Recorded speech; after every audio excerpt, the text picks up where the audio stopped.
Welcome back to another episode of Be Our Guest here on Musical Theater Radio. I'm your host, as always, Jean-Paul Jovanoff. On HBO Max and Crave here in Canada, a new documentary started streaming called My So-Called High School Rank. It follows the development of the musical Ranked and chronicles three high schools and community productions of the musical as they grapple with similar and very different challenges. I watched it, and it's a very interesting view into the world of the teenage mind, as well as the world of the U.S. education system that I never quite knew about. And honestly, I still don't quite understand. Today, we speak with the writers of the musical Ranked to learn more about their show, as well as the documentary. I'd like to welcome Kyle Holmes and David Taylor Gomes to the show. Welcome, gentlemen. Hello. Thank you for having us. No problem. The documentary is fantastic. We'll talk more about it, but before we get into all that, we got to know who you are. Now, Kyle, you've been on here before for Uproar Theatrics, and that was a while ago. So, give us your 30-second bios to remind people of who you are. Sure. Yeah. So I was a high school theater director for 10 years, and then David and I wrote this musical that kind of launched the next chapter of my life, which, as you mentioned, segued me into Uproar Theatrics, which is a new theatrical licensing company that David and I started with some of our artistic collaborators. And so I don't teach high school theater anymore, but I'm still very involved with theater. David and I are writing a new piece. We're working on Ranked still, and working on the future of Ranked as it happens with this documentary, and then also working with Uproar Theatrics in finding and licensing new pieces that can be exciting for younger actors in the world, younger being like 15 to 30-year-olds, dealing with issues that they deal with in real life, like what we see in Ranked. So that's what I got going on these days. Cool. And David, who is David in 30 seconds? Well, I'm David Taylor Gomes, and I am a musician, composer, actor, educator. We throw around the term multi-hyphenate a lot, but I don't know how I feel about it. So I write musicals. I've written a musical, Boxed Up. Kyle was involved with that project as one of the writers. And Ranked, obviously, I also work around town in Seattle as a pianist for musical theater and music director, and I have a music studio where I coach actors and singers, and then I've started dabbling into the world of film scoring. So essentially anybody who will pay me to make music, that's what I will do. So people, if you have money out there and you want music, contact David. Now, before we get into the music, of course, I always want to know, were you always into musical theater growing up, or is that something you discovered a little bit later? David, let's start with you. I didn't do a musical until I was a sophomore in high school, but the high school that I went to had a really active and strong theater program. And so my older siblings, I'm one of 7 children, and so, which is a lot now. One of my, many of my older siblings, they all went through that same theater program. And so when I got to high school, I was really excited to also do the plays at the school. And so I think that sort of got me excited about theater, and musical theater seemed to make sense because as a young child, I grew up playing piano. So I started piano lessons when I was 4. And when I was like a 3rd grader, I had a piano teacher who saw something in me and kind of started assigning me to write songs as a 3rd grader. And so that's kind of what started me on songwriting. So I think like by the time I got to high school, it was pretty set that I liked doing this. Do you remember any of the songs that you wrote in 3rd grade? Can you still play them? I remember the very first song I wrote on the piano. Yeah, I could go over there to the piano and play it for you if you want. Nice. We might want to use that in an upcoming piece, David. Don't give it away. Oh, I don't think you will. I was 8 years old. Well, if you write a show about an 8-year-old pianist, then you got it. Oh, It's that's true. perfect. Jean-Paul's So- got the The vision. I can see the yeah. show. We'll talk off air and we'll figure it out. And Kyle, yourself. I actually just learned something new about David and I, which is that I also did my first musical as a sophomore in high school. So that's really fun that we spend thousands of hours together, and I just learned something new about us. I love that. Yeah, so I had gotten kind of roped into theater in middle school. My brother was pretty into dance. That was his thing that he really enjoyed doing, and that led him into some community theater. And then my mom called me and was like, we're at auditions right now, they need more boys, you're going to do this with your brother. And I was like, well, this is his thing, I don't want to encroach. And but I ended up doing theater, like community theater, and enjoyed it. And then I always joke that when I got to high school, beginning drama was my fourth alternate elective choice, and it was my first period class, my first day of high school. So and I never left. I enjoyed doing that, and then finally, mustered up the courage my sophomore year to audition for the plays, and ended up doing West Side Story my sophomore year. And there was just something really fun and liberating, I think, about being a 14-15-year-old in the ensemble of a musical about a bunch of boys who just like get to roughhouse and play around. And I was like, this is great, I have very little responsibility, we just get to hang out every night and goof around. And let's see what this let's see what this looks like. So it was a lot of fun. It was a good entry point for me.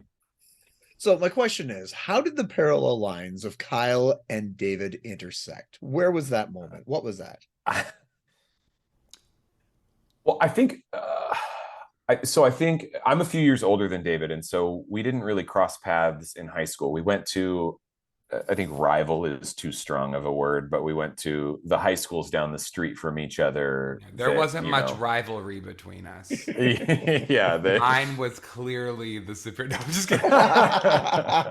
Ooh, we got stuff going. I think like the football teams would have called themselves rivals. I think the theater programs were like, oh, what musical are you doing this year? Like it was.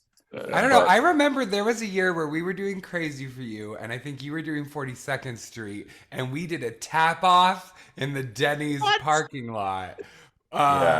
And destroyed all of our tap shoes dancing on concrete, but and our ankles and our knees. But I'm happy to say that I had graduated at that point, and I was not a participant in this. So, but I think my younger brother was. I think. Oh my god! It's like that's like the nerdiest thing you could say happened to you in high school was a tap off in the Denny's parking lot after your rival high school's musical performance. That may be the first and only time ever that'll happen in the history of time. But yeah, no, we got along really well. There really wasn't much rivalry. Nobody was ever like pranking anyone or anything like that. Yeah. But Kyle and I. Well, I have a. What are you gonna? Oh, you I go. Think this goes no, I think this goes further back than you and I usually talk about. Oh God. Okay. I was reminded that this is we grew up in a very small town, but my younger sister, her best friend was a musician, is a musician, and David mentored her when they were younger, and they would play together and they would play shows together. And so kind of by way of my sister and my sister's best friend, I had been exposed to David's music. And then later I came back from college to see one of my good friends play a show in like an amphitheater, and David opened for him. Like David was the opening act. And so I saw his music kind of again there when I was in college. And then a few years later, David and I both teach I went to a fine arts summer camp with Laura. I think we mentioned that on the last episode about Uproar. And David came up one year to teach. And so that was kind of the first time we were both instructors, colleagues in the same space. I think at that point I was probably, you're a campfire director, 21, and he was 18, and that was kind of the first time we were in the same space as teachers. I think I might have been a little older. I think I was 19. either way, That detail really matters, you okay. Either know? way, I took over this high school theater program when I was 23, and I really quickly realized that I did not know what I needed to know to make musicals sound good, right? I did the fall show, like my first year as a high school theater director. We did You Can't Take It With You. I somehow got the 12 kids I needed to participate and audition and be on stage. And there was one night where one of the non-theater kids who I strong-armed into doing it was like, I got a concert I gotta go to. Sorry, I'm already doing you a solid by being in this, but I can't be here Friday night or something. So I went on as one of the one of the operatives who raids the house at the end of Act 1 or whatever. So I went on the night, but so I survived that, and then started thinking about the musical and realized I needed help, and I needed to figure out how to make the kids sound good, because that's kind of the most important part of a musical. And so I had reached out to David to see if he would be interested in coming in and music directing. And yeah, that was about 11 years ago at this point. And we did a musical every year ever since, and then started writing together. Yeah. Very cool. So let's talk about Ranked. So what is the plot of the show, and why did you write it? So Ranked is about a group of high school students who are in a really, really academically rigorous school. And in this world of Ranked, your class ranking is publicized on giant leaderboards at the school. And at 3 p.m. every day, they're updated, and everyone knows everything about your academics. And even more so, your academic ranking affects literally your opportunities in life. So it's a very dystopian view of the education system. But within that, we're seeing these young kids like be kids. So they're like falling in love and having crushes and bullying each other and you name it. So the sort of like themes of the show that I think people leave walking away thinking about are sort of more the setting of the piece, and the characters that they fall in love with feel very recognizable and very heartfelt and sincere. We wrote the piece because at the school that Kyle was just mentioning, Granite Bay High School, we had a really, really fantastic group of students that were very committed and very hardworking and very talented. And just like in sheer numbers, we had more who were highly committed that year. It kind of fluctuates, depending. And these are all students who are now going on to like study theater at NYU or Southern Oregon University, which is where the like Tony award-winning regional theater, the Oregon Shakespeare Festival is. And there's so these students have really gone on to be very, very committed to this art form, not just as humans, but also professionally. And so we kind of saw that in them and thought we need to meet them where they're at and give every single one of these students the opportunity to be showcased in a musical. And we couldn't really find one that did that. And Kyle and I had been writing together with kind of lower intensity projects at this point, and Lower stakes. lower stakes, yeah. And Kyle had always been like, "Oh, you should write a musical with me." By this point, he'd asked me like probably 3 years in a row now, and I kept saying no because it's just a lot of work to write a musical. And I'm also quick to acknowledge that it's a lot more work for David to write a musical than for me to write a musical, because he's dealing with sheet music and instrumentation. And I mean, it was interesting because I think it was a lot more like labor hours for me in the terms of making all of that. But at the same time, you as the teacher at the school had a little bit more writing on it than I did, because it was your environment where it was being produced. well, right. David was spending late nights doing sheet music, and I was building sets and hanging lights. And anyone who's ever been a high school theater director knows that you are everything and doing everything. And so it was But that sort of blend of reasons is why we decided to write it. And I think in particular, I was excited, and I know Kyle was too, about the prospect of making a musical where every single actor in the show was the right age to play that part. That was really exciting. I think especially when you um, see young actors going out to audition in the world, they're not going to be auditioning for the grandmother. They're not going to be auditioning for the mom or the aunt or the school teacher at a professional audition. And so we wanted to give them the opportunity to play a part that they could conceivably actually play professionally. And that's oftentimes not the case for high school musicals. So that was definitely an important jumping off point for us. And so all of the plot that I described sort of was born of that initial desire to have teenagers playing teenagers. I'll also add just one more thing, which is that it was teenagers playing teenagers, and they were talking about things that mattered to them in a way that felt really, really grounded, right?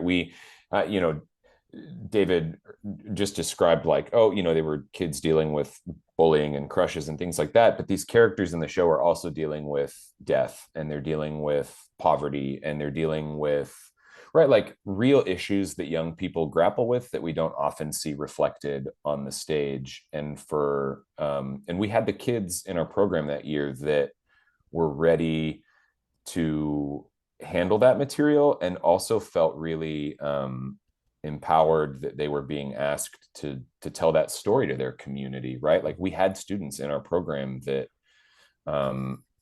didn't know how to get to school or home from school every day, which is jarring when I think that's jarring in any community, but in this community of Granite Bay, when the median income is $160,000 a household, and there's Mercedes and BMWs in the student parking lot, that disparity is much more noticeable when you have someone who has to take the bus home, right?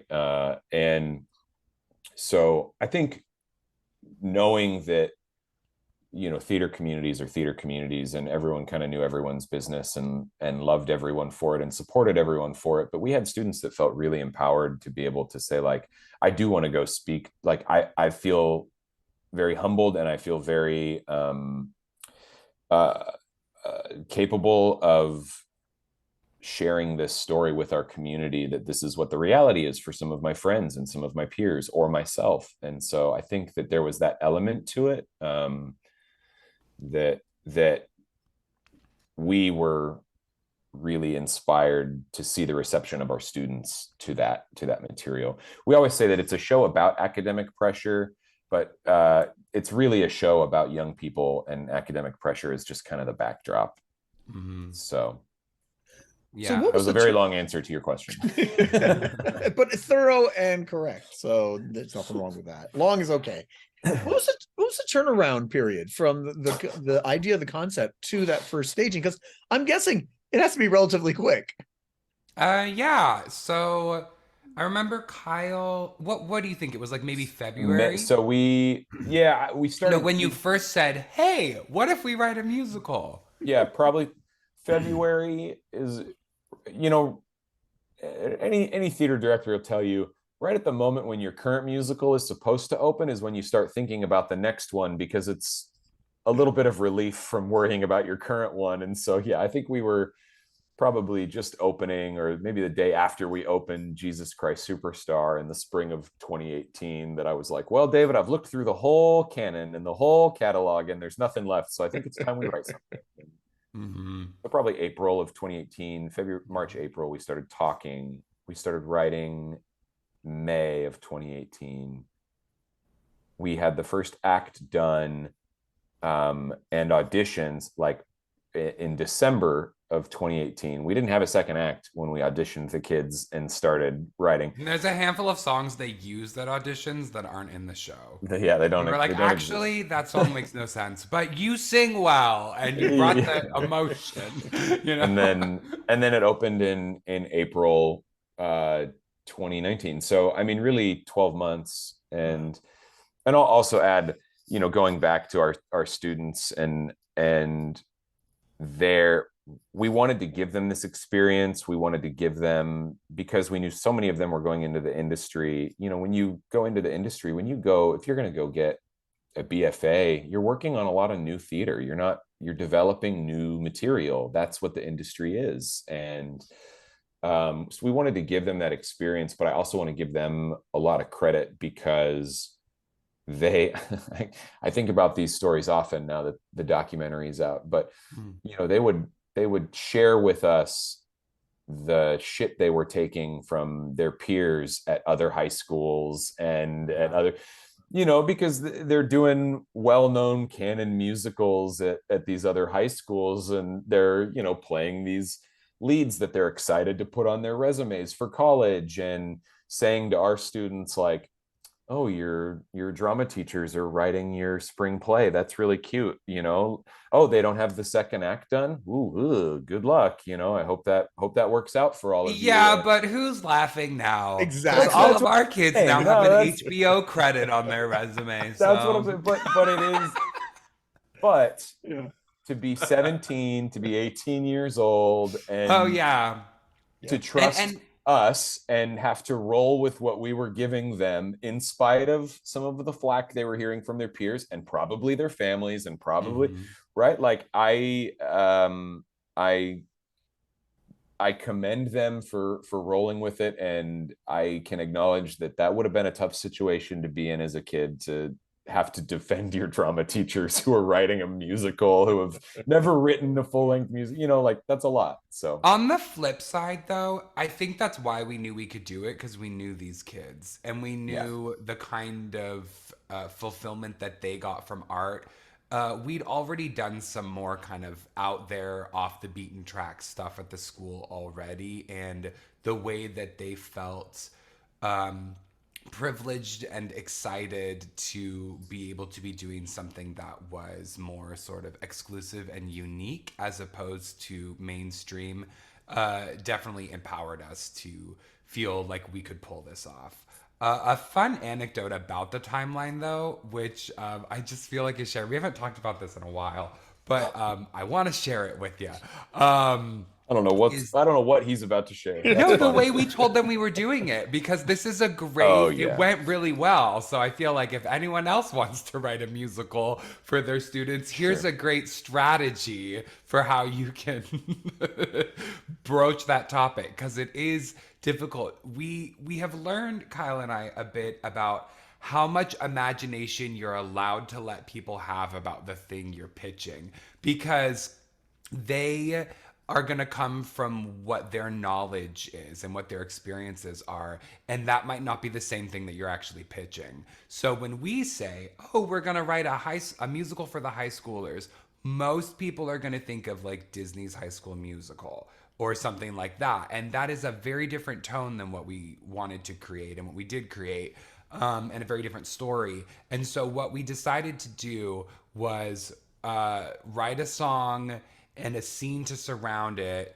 and then secretly rehearse it with the graduating seniors who weren't going to be able to participate in the show next year. And so we staged it and then practiced it, like I think off campus sometimes. We like went to other places so the other students would know, because it was a surprise for them. And then I brought in some of my musician friends so that we could perform it not just with piano. So we rolled out a grand piano on the stage and had a full string quartet to like really add like some emotional punch to it. And then at a fundraising event that Kyle had planned for the theater department, where, right, Kyle, you were announcing the next shows for the next season.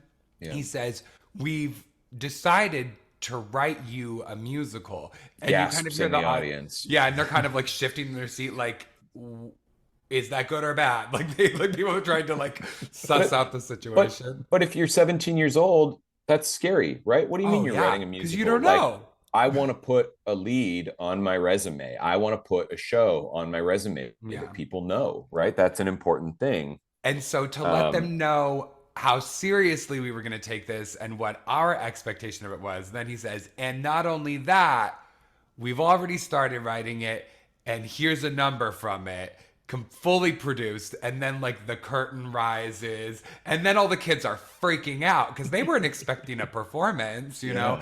And then they see all the musicians, and they kind of had a feeling something was up because there was a lot of like whispers in the hallway and kids running into little rooms to like. So anyways, but so yeah, and then we perform it, and then the kids are freaking out because, you know, they got to see a tiny little snippet of what we wanted to make for them. And so I think then they could envision the tone of the piece, the energy of it, the emotional weight that we wanted to infuse into the show. And they were able to start doing what Kyle described, right? Envision what they could be and how they could fit into this, rather than just have to like go on blind faith. It was very cool. It was fun. So 12 months. It took us 12 months.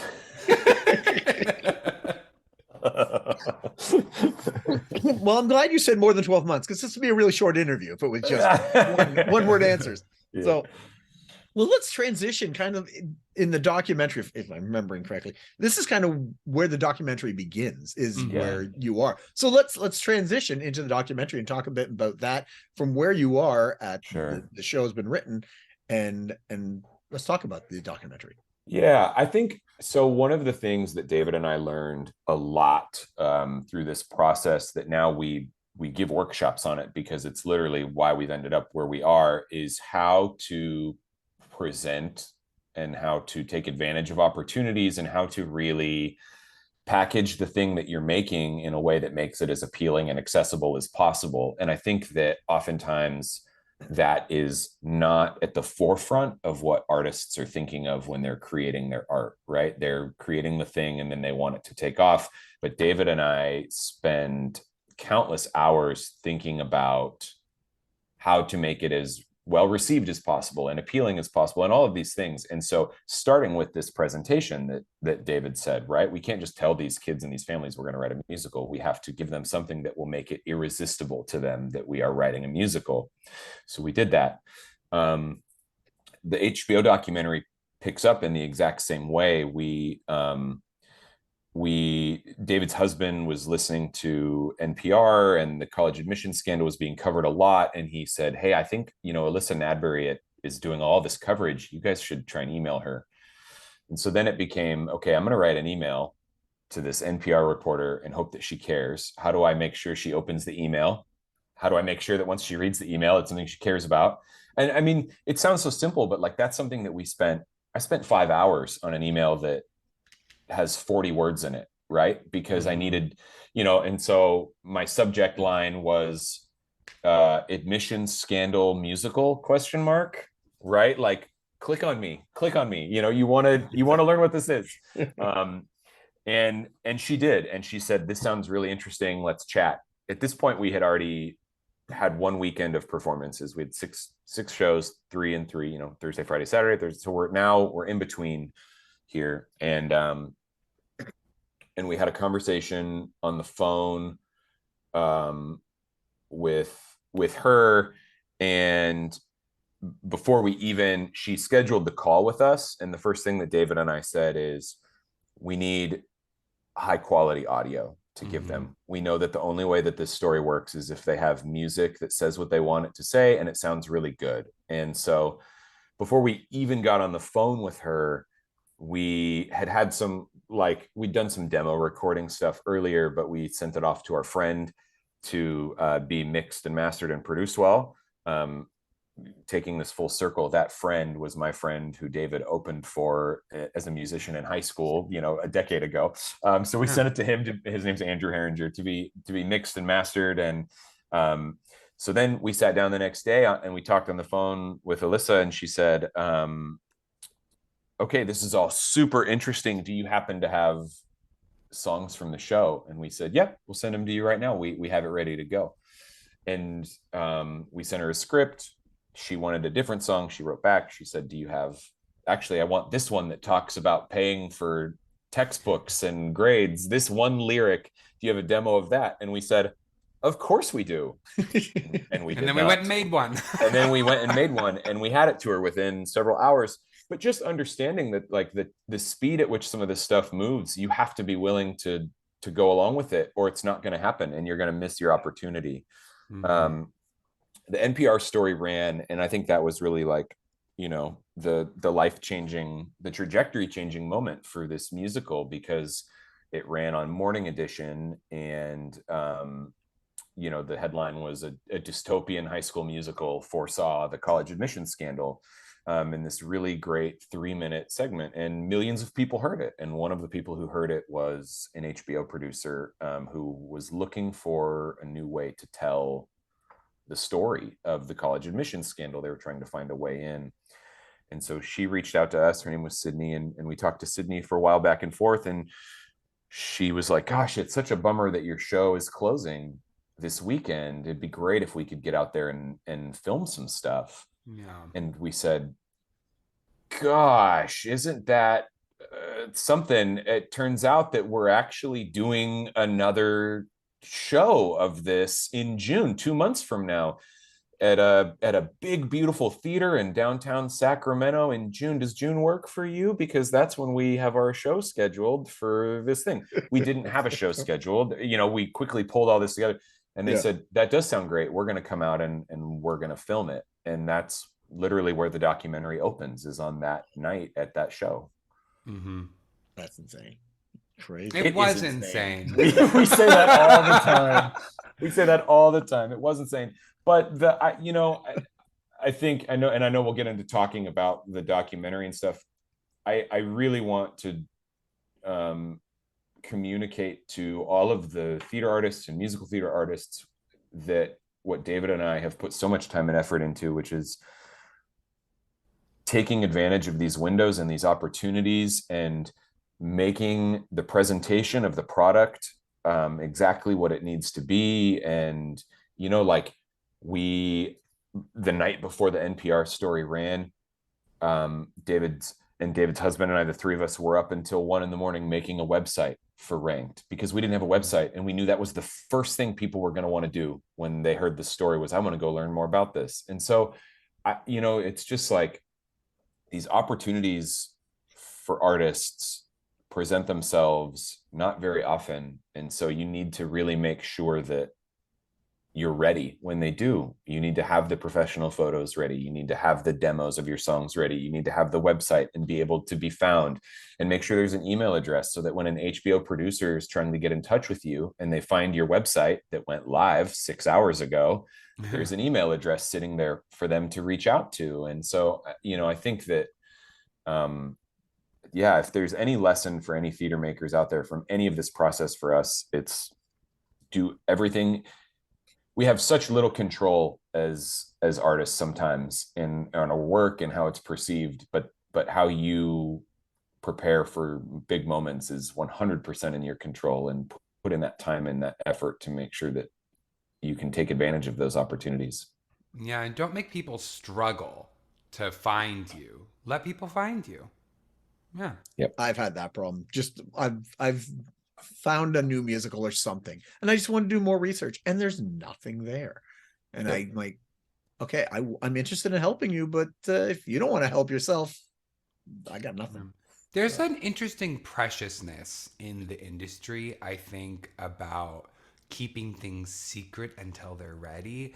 And I think things are definitely starting to shift and change, especially with like the really young writers you see on TikTok, or just kind of wanting to be more open about sharing their process. And I think that kind of goes hand in hand with people wanting to share a more authentic version of themselves online, and not just like only these like extreme highs. But yeah, I think that works well in your favor, to just to let people into the process, and don't try and be some like mysterious entity that nobody understands where the musical came from.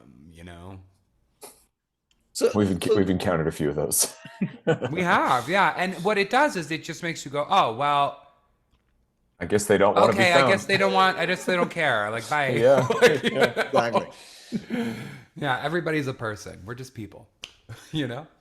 So my question, you guys live the experience of going through the education system down there. Has it changed after watching the documentary and watching all the stories from the Mm. kids that at the high school you were at, the ones in in West Virginia and New York that are in the documentary? How has it changed since you were that age? Has it gotten worse? Is it getting the same, do you think? Mhm. What's your opinion? I think we're having conversations about it now that we weren't having before, right? I think that we're talking about the mental and emotional health of young people and how that ties to the pressure that we're putting on them in academics. And so I think that those conversations are happening more. And I also think that we have very successfully oversaturated higher education, right? We have made it um, uh, there are too many people going to college right now and not enough people going into the trades and going into the arts. And we have completely, yeah, just oversaturated this thing that used to be for the right people to go pursue. Now we tell everyone they have to go there and send everyone there. And And by um, right, what I'm sure you mean, Kyle, is people who are interested in a specific field of study that actually requires a degree, right? yeah, oh yeah, I'm not, Yeah. no, I'm I just not want to be saying really like, clear so that's not no, misinterpreted. no, yeah. Yeah, only Because smart that could be a people and dicey wealthy thing. people should go to college. No, no, not at all. I think that there are people that are passionate about opportunities that college presents. Mm-hmm. And for those people, college is the right path. And I think that there are people who have passions and skills that they don't need to pursue a college degree to make an integral part of their life. And Yeah. right, like Well, I we think that's are evidenced by you and I. I have no college degrees, and you have multiple. right. And that's because I love like education. I still work in education, and going through the education process and having those degrees is an important part of educate of Mm-hmm. being in the field of education. And so that has been important to me, and that's been something that I want to pursue. Um, and so I think that makes sense. But I think David in his life experience is a really great example of why it's not always necessary to be happy and fulfilled and successful, which is, I think, the word that we hang on when we are talking about college. Yeah.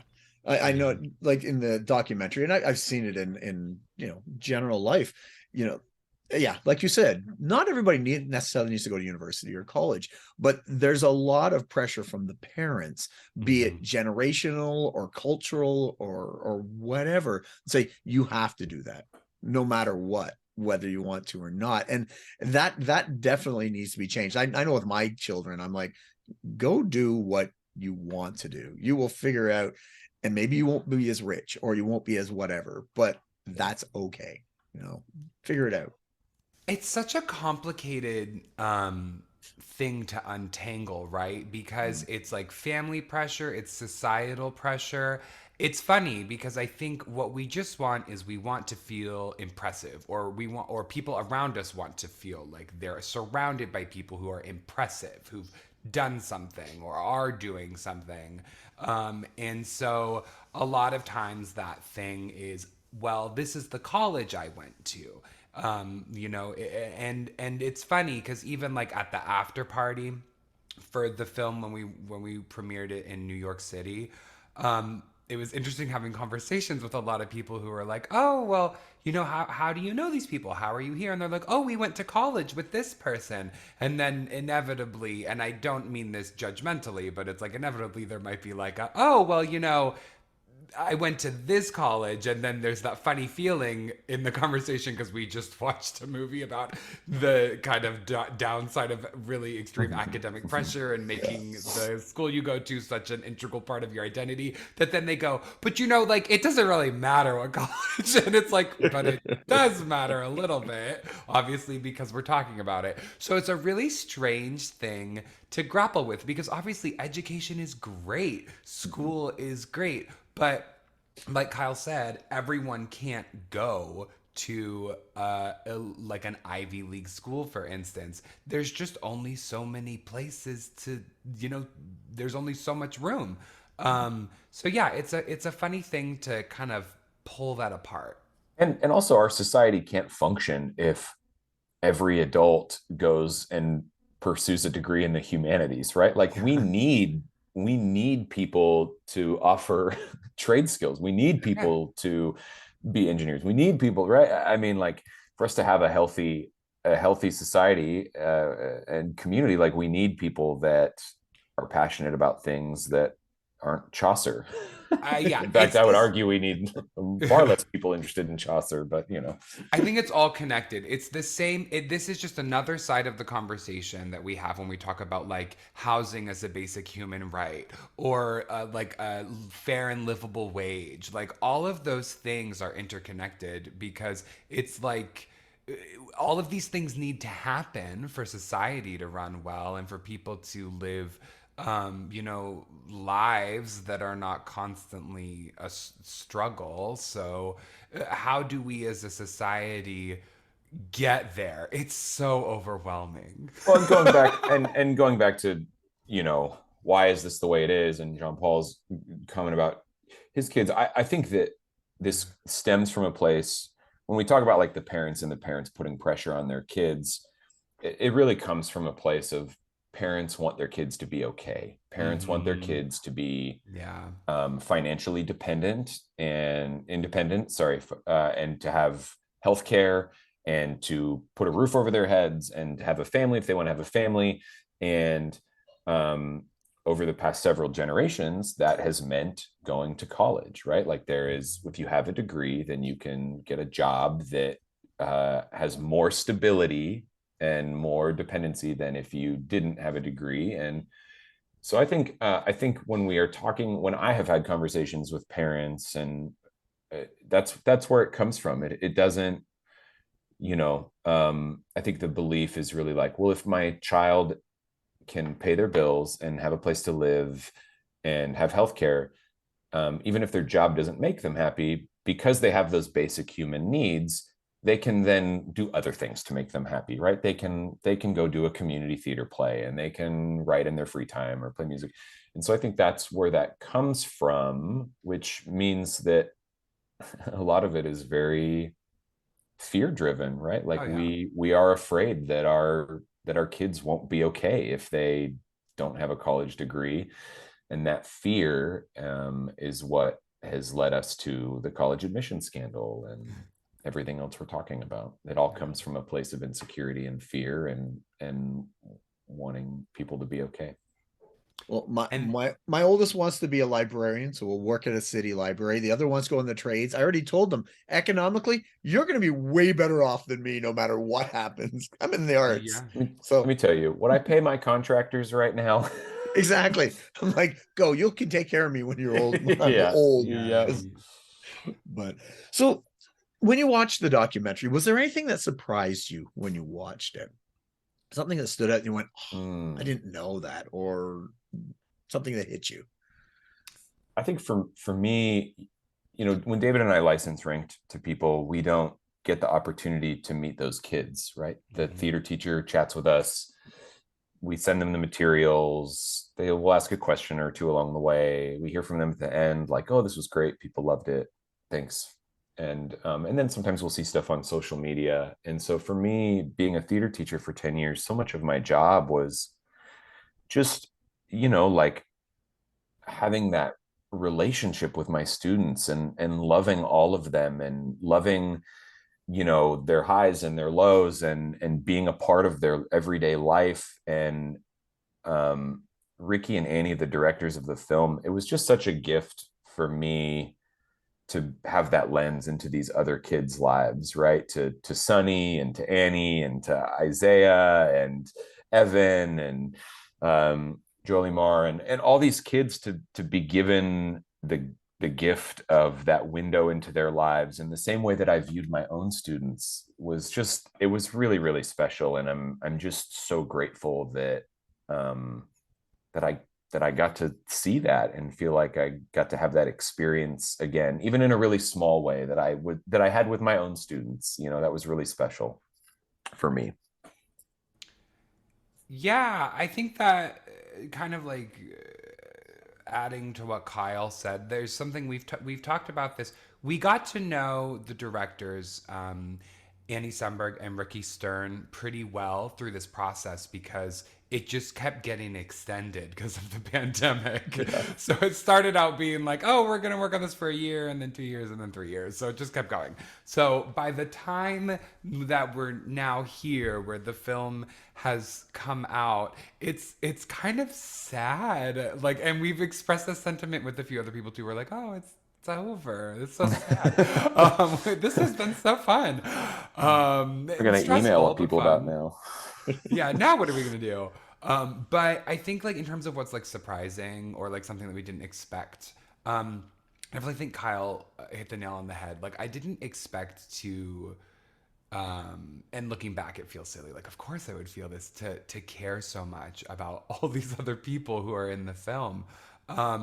You just cannot help but root for these kids in particular.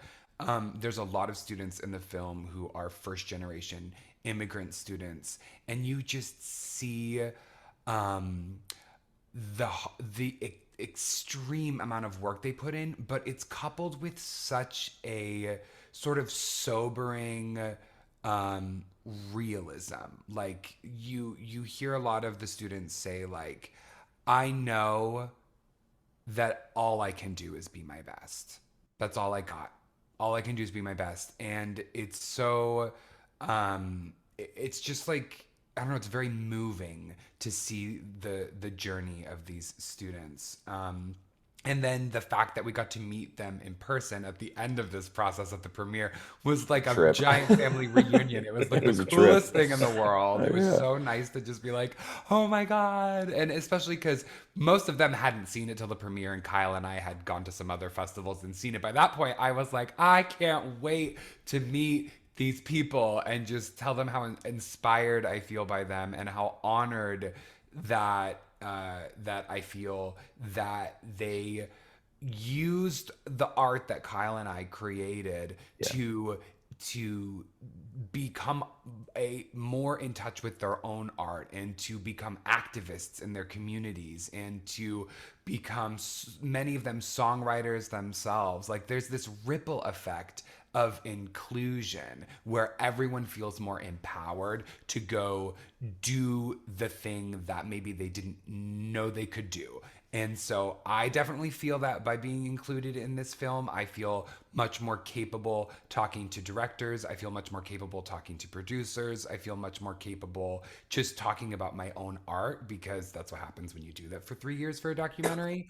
And then same thing with these students. You can see the confidence in them grow, and that is 100% because Annie and Ricky decided to make this movie and empower people, and that's what storytelling does. So I think I just feel this huge renewal of purpose because of the film, and I also just feel connected to all of these different places. I've never been to West Virginia, but I feel a connection to that place because of these people, and so there's just something really uh, kind of awe-inducing about that. Just kind of seeing people and seeing their authenticity. Yeah, we said a lot, like off camera, just talking to the crew and stuff, about all the other people who interviewed who just they couldn't include in the film because it would be 5 hours long, and how they could make 5 versions of this film and With all different kids. all different kids Yeah. because of just how impactful and it just yeah, I'm losing my ability to create sentences, but yeah, Yeah, it's just, it was- you're very struck. I mean, you saw it. These kids' stories are just like incredible. So yeah. Yeah. Well, we've come to the self-promotion part of the interview. So tell us where and how, the whys for Ranked as well Yeah. as the documentary. How do we find out more about all those? Well, so for Ranked, we would love to keep sharing it with people. We would love to keep using it as a means of starting these conversations in communities about how we value our young people and what success looks like for them. You can learn more about the show at rankedmusical.com. There's a lot of resources on that webpage too. about kind of some of the systemic inequities of education right now, and starting places for those conversations. And so even if you don't want to perform the show, if you just want to listen to the music and maybe get some resources and for continuing these conversations, we've tried to make those available at rankedmusical.com. And please follow us on social media at rankedmusical, where we'll kind of keep sharing updates about our journey. And then if you are interested in reading the script or licensing Ranked and bringing it to your school, performing it, that would be uproartheatrics.com, which is a new digital licensing company. You can read the script of Ranked in its entirety for free, as well as all of the other shows at Uproar. And David and I, this kind of got lost in the shuffle of the documentary a little bit, but David and I are really excited because we have actually made a 60-minute and a 45-minute one-act version of Ranked. We kept hearing from schools that said, this is really meaningful, I'd love to take it to a festival, or I'm at a middle school and I can't put on a full-length production. And so, finally, over the summer, actually, we sat down and just hacked away at this show that we're really proud of to cut it down to 60 minutes.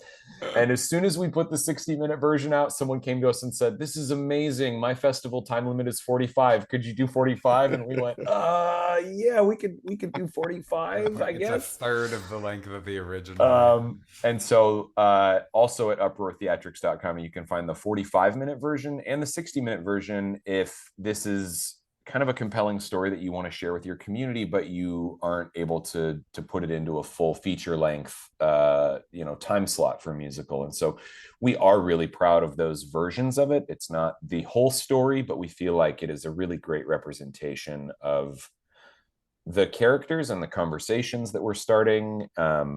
We've made it as easy as possible. There's tracks, so you don't even have to have an orchestra for those versions. You can play the tracks, and yeah, we're really proud of being able to offer that to schools that are excited about the show but need kind of an easier entry point. So that's Ranked. Yeah, and then go watch My So-Called High School Rank on HBO Max. And what's the Canada? Crave. What was that? Crave. We just learned about Crave today. I just learned that from you. Ooh, syndication. Okay. You can also go to my so-called high school rank.com, and that will take you to the HBO page. And at the HBO page, there's actually a really well-made, like 10-page study guide, resource guide for any educators that might want to use this in their classes and work on this with their students.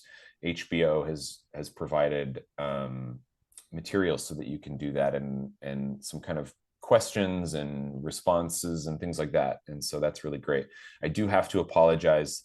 The show is rated TV MA because of me. I do say the F word at one point in the film. I don't even remember. As my wife and I were like looking at it on HBO Max, I was like, "Oh, TVMA," and she goes, "Yeah, that's your fault." I think that's a requirement for HBO, though. They won't put out anything less than a mature audience. In my defense, the F word was used in response to the pandemic and everything shutting down. So I feel like it was appropriately used. Oh yeah, relate. Sure. It got a really good reaction from the audiences in the theater. It got a good chuckle. But if there's any teachers listening, that's why that rating is there. Everything else it's just language. Everything else is classroom appropriate. So yeah. So you and Game of Thrones have the same rating level. Oh yeah, definitely. It's exceptionally violent. Lots of nudity, lots of violence. Yeah. Yeah. No, not at all. Just a bad word. Just one word. Oh. But no, we would love to have people watch it. And then also, I would also plug, because we're plugging, David and I love having conversations with people about it. We are not strangers, and we try and be as approachable as we can on Instagram. And so whether that's through the Ranked Instagram or our personal Instagrams at Kyle P. Holmes and at Daytego. Daytego. Please it really makes our day to hear from people. And sometimes people send me a message and I'll screenshot it and send it to David. And last night he took a screenshot of an email he got and sent it to me. And Yeah. I mean, we love those conversations. That's why we do this. That's why we put art out in the world, is to have conversations with people about it. And so please don't be shy and don't be strangers. It really makes our day. Yeah. Especially if you're not an actor. The email I got last night was from a therapist who was moved by the film. And I was like, wow, that's so cool. It's the connection. That's the surprising and amazing element, is the connectedness. It's so cool. For sure. Kyle, David, thank you so much for coming on today and talking about the show and the documentary. And yeah, congratulations on everything you've done. And I look forward to seeing where Ranked goes, as well as any new stuff that you have in the future. So thank you for coming on. Thank you. Thanks for having us. No problem. All right. We were just speaking with Kyle Holmes and David Taylor Gomes, the creator of the musical Ranked, as well as talking about My So-Called High School Rank, the documentary that can be found on HBO Max, as well as Crave here in Canada. Tune in next week as we'll speak with another guest or guests about their life, love, and passion that is musical theater. I am your host, as always, Jean-Paul Jovanov. And until next time, I'll see you when I see you.